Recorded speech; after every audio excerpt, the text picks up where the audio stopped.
All right, good day, gents, and welcome to another episode of Father's Fire. My name's Jody Cedric, and every week we get together to explore the joys, the challenges, the triumphs, the sorrows, and yes, the fun of being a dad. And I tell you, this week has been all trials, at least for my daughter. She had her wisdom teeth pulled out, and so Dad's been doing extra duty caring for her, making soup, getting ice, pounding Norco to help her feel better. So yeah, life has a tendency to throw you some whopper sometimes. And my daughter's going, wow, I didn't expect it to be that big. But she's also proud that she's manned up more than her brother did, because he said, oh, you're going to cry like I did. And she's like, I didn't cry. So, yeah, but it's always fun being a dad. And I'm super excited. I have another international guest. This one is again from Clubhouse. I tell you, you guys got to get connected on Clubhouse. There are so many amazing conversations going on, especially among men. But before we get to my guests, I want to remind you that I'm part of the Speak Fire family. Make sure to check out the rest of the Speak Fire crew. Bobby Berg, Aisha Thomas, the whole crew. They're all delivering phenomenal podcasts to help you become the best versions of yourself. Plus, I got to give Julian Gibson a mad shout out from Rethinking Rich and Boss Talk Nation. Make sure to check him out every Friday night on Facebook Live. He is bringing together amazing CEOs to help you guys with leadership and building your business, building yourself. So it's it's an amazing group, amazing just program that Julian puts on. So with all that said, please welcome my guest, Mr. Robin Seeger. I'm super excited. Welcome, Robin. Thank you. Thank you. So excited to be here. It's a true honor. No, well, thank you. So I have to give a little bit of kudos as to who you are, a little background. So Robin is living in beautiful Bali. He is the dad of two amazing kids. Son and a daughter. He is also a multi-dimensional. Boy, that is hard to say. Multi-dimensional mentor for leaders. He's a best-selling author, part of the series Journey of Riches. You got to check that out. He and I were talking about it before the show, and I'm like, man, I'd never heard about it. And there's 22 books in this amazing series, so I got to check it out. Plus, he runs a series of mindful parenting workshops. And he is a regular on Clubhouse, especially Are You Man Enough workshop. The Clubhouse Man, Are You Man Enough? Boy, what is wrong with my mouth today? I'm just having a hard time getting it all out. But I'm super excited to have you. So, Robin, first of all, I want to give you kudos, because you and I, as I pointed out, we drop in and out of a lot of clubhouses together. And what's been really fun about Clubhouse is it is the only forum that I've ever found where men are having open, honest, candid, raw discussions about being a man, being a husband, being a father. And let's talk about that. Just having a forum for us men.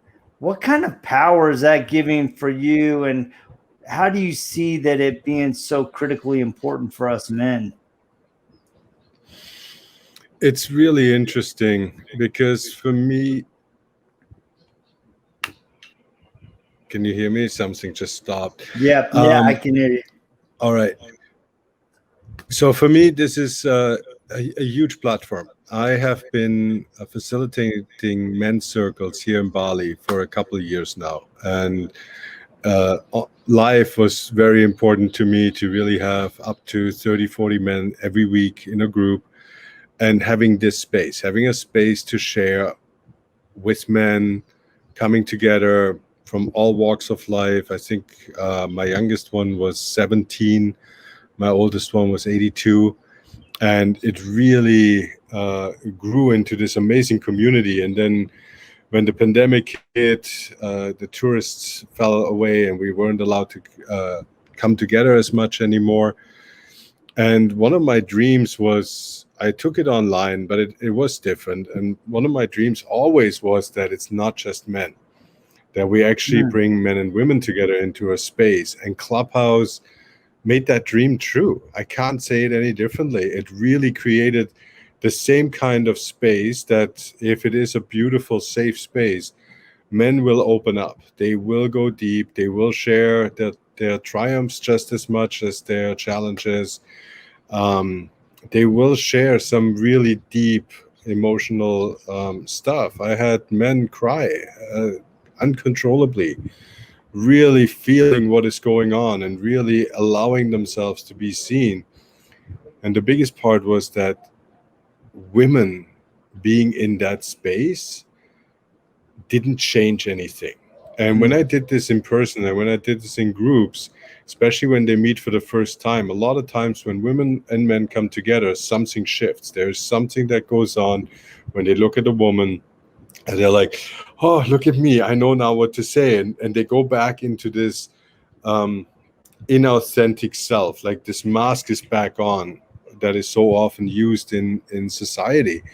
And so here in Clubhouse, because it is voice only, it has created something that is, for me, truly magical. I love it. The connections I've made already just being on there for maybe like 2 to 3 weeks now have been invaluable. And yeah, that's how we got to meet. And I'm truly excited because this is what it is. It's sharing our passion, sharing our stories, and we can all learn from each other. As you were talking about, being in a situation, a lot of times we men, as you point out, we put on a mask, right? Even in our own families, sometimes we put on masks. And what I've discovered is that there typically are a number of masks that it's very easy for men to put on. There's the mask of the lion that's courageous and bold, and I'm going to conquer and I'm going to provide for my family. Then we have the mask of the gorilla that when he gets mad, he's puffing his chest and being all demanding and getting into everybody's faces. And then you have the mask of, the peacock, that gets all showy and look at me, I'm the man of the house. And, I'm in control and, everything is, I have this position. I've done these titles and we're all showing everything. And then we also have the mask of being kind of a pig, right? Being slovenly and just, coming home and being a slob and throwing our stuff around and porking out, but not helping or, we're expecting everybody else to do everything while we just sit back. And, I think it's a challenge for men sometimes, as you put it, to pull that mask off and truly be authentic with their wife, with their children. And what I've discovered is when I can become truly authentic, that's when we can connect. Yeah, connect. And also this is, for me, it was the realization that I actually empower my children by being myself. And one example for that is a few years ago, we were in a restaurant, packed hotspot here in Bali. A lot of young people sitting everywhere. I'm there with my family, and I have lost both my parents in the last 5 years, and something triggered a memory. This was all still very fresh, and it just made me very sad. I really realized my mom, my dad are gone. And so I'm sitting in this restaurant and I can feel how, tears are coming to my eyes. And it's just, I'm starting to well up. And I'm like, the first thought was, you cannot cry here in this restaurant. What will everybody else think? The second thought, what will my kids think? What will my wife think? What will my family think? Sure enough, that was what put me over the edge. I just started sobbing. Like my tears were running down. It was just so much because I was like, what are you even doing? Why are you thinking about everybody else in this moment rather than what is really true to yourself? And that experience, what that created actually, so me crying My children came to me, Daddy, are you okay? Is something going on? And I'm like, no, I'm missing, my mom and dad, your grandparents. And they're like, yeah, we understand. And they were just sitting there holding the space. But why this story is so important to me is what happened afterwards. A few months later, my son came to me and he was emotional. And he said that he felt, because of what happened that day, that he felt okay to now show his emotions. And that made me realize how much it is important for me to really connect with all the aspects of who I am. And I have that. I am the lion. I am the peacock. I am the pig. I am the gorilla. I am all of these things. But I can connect with them and I can show them in an authentic way. And so this is me. I own my mistakes. I own my troubles. I own my emotions. And I also own that part of sometimes where I'm like, all right, this is here, I'm the protector and I do this. And so just giving them that chance to see that I am an individual that is multifaceted gives them the opportunity to be that for themselves, to figure out who they really are. And so yeah, this is a big part. Authenticity, in my actions and in my words, is definitely very, very important. Being authentic can be a real challenge, but I love that you are being open with your kids, with your experiences of both triumph and sorrow. I mean, I vividly remember, as I was listening to you, I was taken back to when I was 9 years old. We were sitting at the table having dinner, and we got a phone call. And my dad got up from the table, went over to the wall, and picked up the phone. They had those old long cables, and and I don't know who was on the other end, but all of a sudden he just started crying. He just said, "You're kidding. Are you serious? No way." And he just started, he was crying, but he was talking. And then he didn't, what was surprising was we had one of those really long cables that he could have easily walked into a different room, with 30 foot of cable behind him, so he could just, but he just stood there with all of his kids and my mom watching him talk to whoever was on the phone. And he got off the phone. He said, my brother Johnny died, and he actually committed suicide. And so it was extra sad. And so, we sat down, and my dad just talked about his feelings, about his surprise, his hurt, his sorrow at not knowing that his brother was struggling. And it just, seeing my dad be able to go into that place and still share that with us, I know that had to have been really challenging for him. But I think he recognized that we needed to walk through it as a family. And I suspect that he needed the strength of the family around him in the loss of his brother. In that moment of staying there, I think not only was he sharing with us what was going on, the real hurt and the sorrow of his heart, and the sorrow at the loss of his brother, but I think also he needed the strength of the family around him. He needed my mom. He needed us kids. And I'm just in awe that we were able to walk through that experience as a family.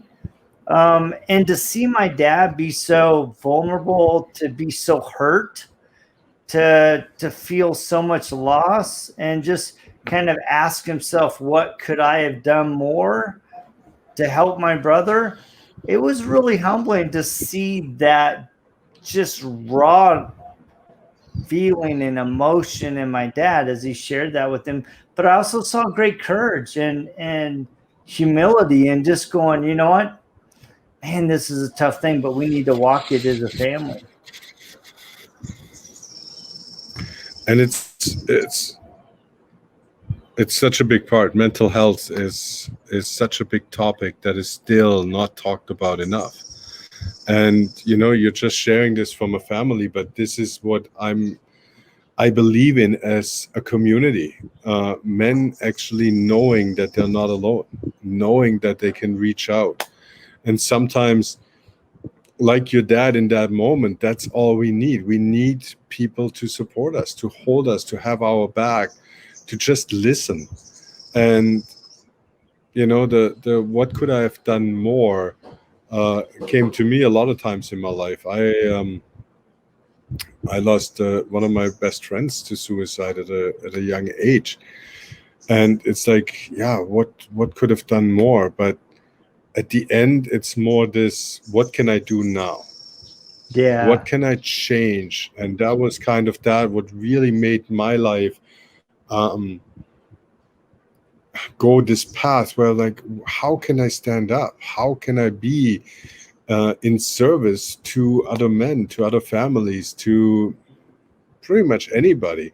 And one of these things is really opening my door, and the other part was also stepping so far out of my comfort zone, because I wasn't that one that stood up and go speak in front of a lot of people and do all these things. It was a real challenge, and still is. And as we talked about just before this, I'm still nervous. Like, I'm even nervous sitting here right now, but I know that if I can reach one person and can make a difference in one person's life, it's all worth it. And that is my driving force. Yeah, as I was preparing for our get together, and I always try to make these as just two men sitting down. Let's talk about our experiences as men and as fathers. And I was scrolling through your Instagram, which, by the way, his handle is Sacred Rebel, which I love that. And as I was scrolling through all of your different posts, one of them just hit me, and it's right in line with our conversation. And it says, talk to yourself about yourself the same way you would talk to your best friend when they need you the most. That Yes, the inner critic. just, I mean, it really hit. I mean, it hit my heart when I read that. I just had to sit there and ponder it and go, how am I, if you came to me and said, hey, Jody, I'm really struggling, or another friend came to me and said they were struggling, I would be gentle. I would be kind. I would listen. I would be patient. I wouldn't say anything until they were ready for me to say anything. And then I would be encouraging and uplifting. But how often do we do that to ourselves? That's it. That's exactly it. It's that inner critic, that voice that can be so judgmental, so brutal. And tough love is one thing, but if it doesn't come with compassion, and that was the big part for me, is like learning that, because I'm competitive and I'm so hard on myself, especially on this journey, because I feel like in Clubhouse we have 20-year-olds joining us into rooms, and they're preparing for fatherhood. Like, they're so far ahead of the curve, where it's like, wow, this is inspiring. They come into these rooms, they listen, they're like, if I become a father one day, I want to be ready, I want to know all these things. And I was like, yeah, I didn't do any of that. Like, I wasn't prepared. So with my shift in awareness and my consciousness around these things, so often I'm like, why didn't you get this yet? Why are you still, doing like things that you don't want to do anymore? Why haven't you shifted yet? And that is when I really needed to learn. And mentors of mine, and one of them is my amazing wife, who always keeps me honest. She said to me, she's like, if you do not find a way to actually have compassion for yourself first, how is that going to translate? again, your children, they're just going to pick up on it. They are going to pick up on it that you're hard on yourself. They are going to pick up on, even if it's not spoken, they will feel that energy that you're struggling inside right now, that you're beating yourself up, because they can see it in your body, in your language, in your tone of voice, all these things. And so, yeah, that one day I ran a workshop and that sentence came out of my mouth, and everybody was like, oh, right. Yes, that's me. That's me. That's me. And that's when it really landed and when it really hit home, because you can hear certain things a million times. But sometimes it takes that one different approach that will make all the difference, because that's when it lands. And so, yeah, that's how it landed for me. Yeah. It continues to just, I continue to think about that, about how am I talking to myself. In fact, I had somebody reach out to me on Instagram this week, and he was very complimentary and very appreciative of some of the podcast episodes that we've had. And, it's interesting because the more I have the dialogue with more men, the more I recognize at the core, men are truly trying to become good men. They're trying to become good fathers. They're trying to be good husbands. But a lot of times we look at the moment when we messed up, and we use the moment to define ourselves instead of recognizing that it was just a moment and to reset. And my dad, he was really good about that. I remember often he would, yeah, he had a little bit of a temper. He was a Navy man. He expected us to salute and we'd stand at attention.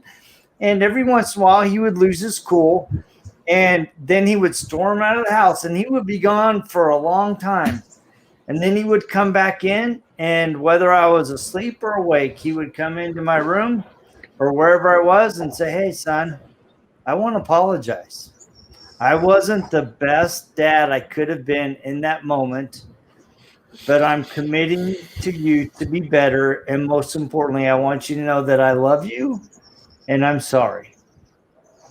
And I see more and more men trying to do that. And I think we need to do that, to honestly, there's a difference between honestly self-assessing and constantly putting the thumb on our spirits and pushing ourselves down.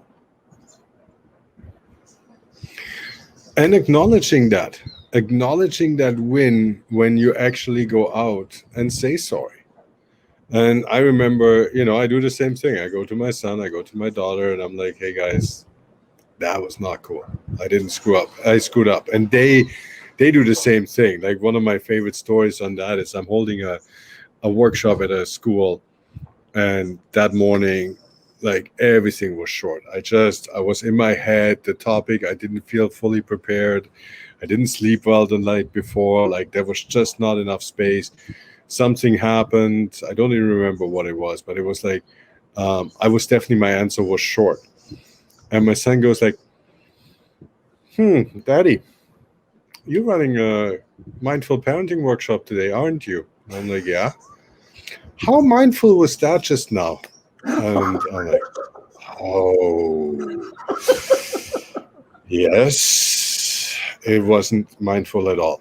Yes, you got me, and I'm not perfect and I'm still learning, and I appreciate you keeping me honest. And so that was the one thing that just came up. The other thing that I just got reminded of was a situation where I did apologize, and my son was like, oh yeah, it's okay. And that didn't feel right. And so I sat down with him and I said, why did you say that? It didn't feel like you really hear my apology, and I felt it was sincere. And he said, it didn't feel sincere in this topic.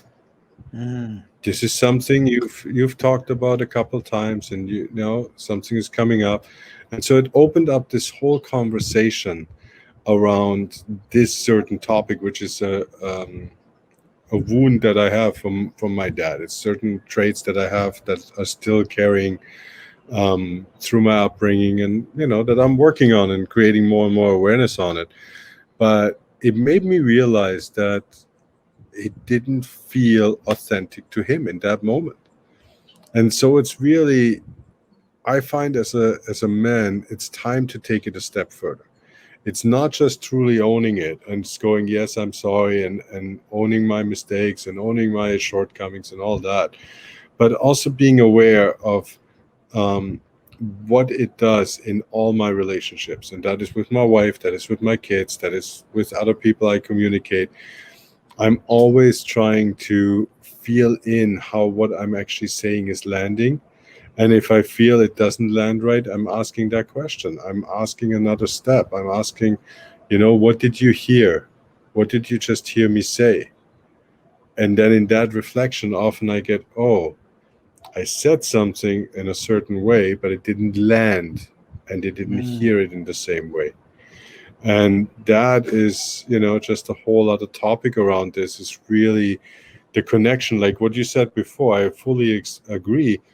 In our authenticity is where the connection starts. Then for men, in my experience, learning to listen is a whole other level. Because talking and still trying to fix things, even if we don't, it's always kind of this underlying thing. I want to make sure everything is safe, everything is good. But sometimes it's not what is needed. And learning that my kids or my wife just need me to be there, and that is more strength than me trying to fix something is, just another lesson that proved very valuable. Yeah, that has been a particularly challenging thing for me, especially with my daughter Cynthia. Um, a lot of times she's in the heat of a discussion, an explanation, and I am so on the ready to respond and solve. And I've discovered that when I actually slow down and listen, discipline myself to listen, to empathize, and to connect, and to love, and to understand. It's in those moments when I've disciplined myself to slow down and truly listen with the heart that I discover that the real thing that they're talking about, the thing that they're talking about is not the real issue. And when I truly listen, all of a sudden I hear one little thing and it enables me to ask the right question that allows her to open up not only to me, but also to herself, to the real problem. And if we can just slow down Absolutely. a little bit, man, it makes a huge difference. And yes, creating that space once again, if they're in an emotional state, and my daughter, Aviana, who's now 8 years old, it's not different. When she goes into something, she goes into it because she has so much fire in her. She's such a spirited woman that is really like, if I'm angry, I'm angry. And you better not get into my space. So I needed to actually learn to meet her on that level. And I've been on the floor with her and going, all right, show me how angry you are. Let's go there. And we have a tantrum together. I'm like a 5-year-old on the floor, banging the pillows and doing everything and meeting her in that space because and I realized that when she feels seen, when she really feels acknowledged in that moment, in that space, in that state that she's in, then she can transition because that creates space for her. And then she can go and go, all right. And then the same thing. It's like, it's not about the unicorn. This is like 3 years back, something that just kind of still was stuck in that little body, in that mind of hers, where she's like just finding now an outlet for it to come out. And every child is different. My son, I need to meet completely differently. So I needed to learn their language, their individuality, to really be able to connect with them on their levels. And B, my son, he needs quiet. He needs me just to be there and hold him. My daughter, she needs to be met in whatever space she is. So yeah, it's a constant learning, but it's an amazing journey. I would not want to miss it for anything. It truly is an amazing journey. And having the wisdom and the experience, because wisdom comes from experience, but having the wisdom to recognize that you need to meet your children where they need to be met. I think a lot of times we're trying to pull them to where we want to be, and we're not going to them. We're not running to them to where they need you to be. And it's in that space when we're where they need to be that we can really discover, not only make the problem, but also discover who they are, who they want to be, who they're aspiring to be, what they're struggling with, what's holding them back. And it's like, a lot of times I have discussions with my daughter. I'm like, look, I can't change what happened when you were a little girl, but I can tell you that dad will always run to you. And whether you're ready for me or not, I'm going to run to you with open arms. And when you're ready, you can fall into them at any space that you need to be. And I think that's important, is that, we as dads, a lot of times our expectation is kids need to be able to handle the problem right here, but they're right here, right? They haven't gone through all the bumps and the trials and the struggles that we've gone through. And so we have experience that, a lot of times I think we brush it off and go, oh man, it's not that hard. Well, for them it is, because it's the first time they faced it. So we need to meet them where they are and help them through that journey so that they can continue on their personal growth as well.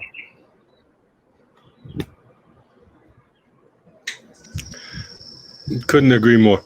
Couldn't agree more. That's exactly what it is. There's children are on a journey, and sometimes I wonder if I'm a parent or a guide, if I'm a teacher or if I'm just somebody that is taking them along on that journey. Because this top-down approach, I have realized I'll learn just as much from my kids as they hopefully learn from me, because there's so much knowledge in that innocence, in that childlike wonder that they still have. And as long as that is not taken away, they live in a limitless world where they still believe that anything is possible. But that creates also a lot of things. And me allowing myself to go back that anything is possible allows me to be where I am right now, and really living a life where I'm passionate about. I'm excited to get up in the morning. Like we did the room last night. It went my time till after 1 a.m. I got up first thing again this morning, going outside into nature just to do my morning routine before we get on here. But I was excited. I didn't get enough sleep. I still need to work a little bit on my self-care for the next days. But the excitement of truly going out and going like, I'm excited. I'm excited to go out. I have time to spend with my daughter. I'm going to be on this podcast. And then, going back to families things for the Sunday.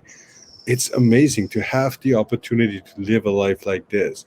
But for that, I had to take these limitations away. I had to take the limitations away of, if, like, one of my biggest ones was always, once I reach this, I will be able to do. And it never happened. So I needed to change to, right now I have an opportunity to make a decision to live my life in whichever way and start molding it. And this is step one. And whatever the future will bring, I will see. But that is from my kids, because my kids live in the moment. When I ask them, what did you do today? What happened at your friend's house? I don't remember. They already moved on. I mean, if there's some very major things that stand out, yes, and then they talk about it. But like their regular day, they don't hang on to so many things like I did. Yeah. Well, and the thing that's exciting about being a father, if you will allow yourself to do it, is if you can tap into the excitement and the imagination and the possibilities of life that kids are the lens that they're looking out of, they're going, hey, what can we do today? What can we explore? What can we create? And I think a lot of times we as dads, we get so caught up in providing and going to work and, oh, I got to achieve this title and this amount of money, that we miss the moments of magic, of imagination, of beauty that our kids are seeing. And it's just meeting them in their space. And I often ask myself, it's like, am I being the fun dad, or am I being the boring, drollsome, oh, we got to go work all the time dad? Let's go have some fun. It's like my son called me up a couple weeks ago, Dad, I got a Saturday open. You want to fly down to California and go surfing with me? I'm like, yes, sir. Sign me up. Right. And so I think a lot of times we as dads, we miss opportunities because we forget to play with our kids and connect.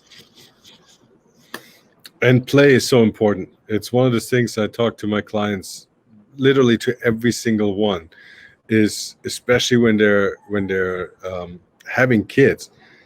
If you take your kids somewhere, take your own inner child with you, because there's a little boy in all of us, there's a little girl in all of us that is still there and that feels neglected and that wants to play.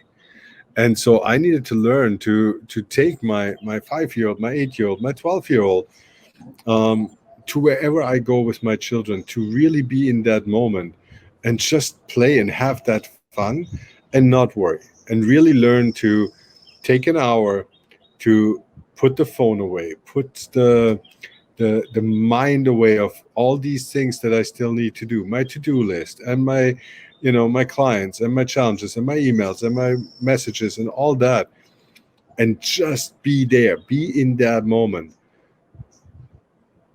I am way more productive afterwards when I allow myself to do that, because I have a more balanced in my life, than when I'm there. I'm not there fully for them. I'm not there fully for anything else that I need to do. And then comes again that voice inside going, great, you weren't there for your kids, you weren't a great dad, you weren't there for your clients, you weren't a great mentor or coach, you weren't there, you weren't.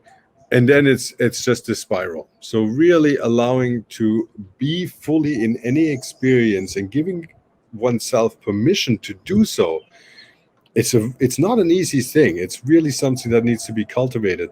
But once we get closer to this, I found for myself, I can become so much more productive. I can be so much more focused, because I did allow myself to do this and fully enjoy it. And I love playing with my kids.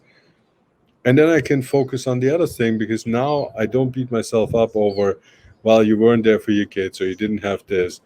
So it creates space. And again, that's a big thing too. It's just creating space to unfold who we are. And then the other thing out of that for men, so often the self-care part is such a big thing, because we do want to provide and we do want to be there for our families. We want to be there for our kids, for our spouses, for our partners, for our friends. But if we're not there for ourselves first and foremost and make sure that we're really there, how are we going to show up? It's just not possible. So sometimes we have to be a little selfish, but it's a good selfish. And that is also something I really had to learn. That's actually okay to go, I need an hour for myself. I need a day for myself. And I'm going to take that and I'm really just going to be with myself, nobody else. And then I'm going to come back. And I'm going to come back recharged, and I come back, just at the full me. Yeah, you can't fill somebody else's cup when yours is empty. I mean, you got to take care of yourself, and a lot of us, man, and even mothers, right? Mothers, I think, are worse than men, is they don't give themselves time to take care of themselves, to pamper themselves, to read a book, to exercise, to take a walk, whatever it is that allows them to reset. And I think that's so critical. And I've just truly enjoyed the conversation. I mean, you and I can keep going. I mean, it's phenomenal. I think we're going to have to do a round two. But kind of in wrap up, are there just maybe one or two things that you think are critically important for men to do as fathers? Find your own identity. That was my number one thing, because I came in, we talked about the home that we grew up in, and everybody has a story. It's, in my case, my dad wasn't very present. He was traveling over 300 days of the year. So until I was like 15, 16, and by that time I already started moving out of the house. So there was never that deep connection. And so when I knew I'm going to become a dad, my first thought was, oh my God, what am I going to do? I'm going to break that thing, because I couldn't even grasp that idea of I'm going to be responsible for a human being. And the second thing was, I'm not going to do it like my dad. I'm going to do the exact opposite. And so I tried that. And I was probably even more like my dad. I did not well as a father for the first couple of years of my son's life. And this is a hard thing to say. It really makes me emotional, because this is something that really stuck with me. And when I realized that, then this, oh my God, you are like your dad after all. And that was a whole other thing that I really beat myself up. And I'm like, all right, now I'm really going to be the opposite. I'm going to be present. And I became overbearing in a way. And it wasn't me.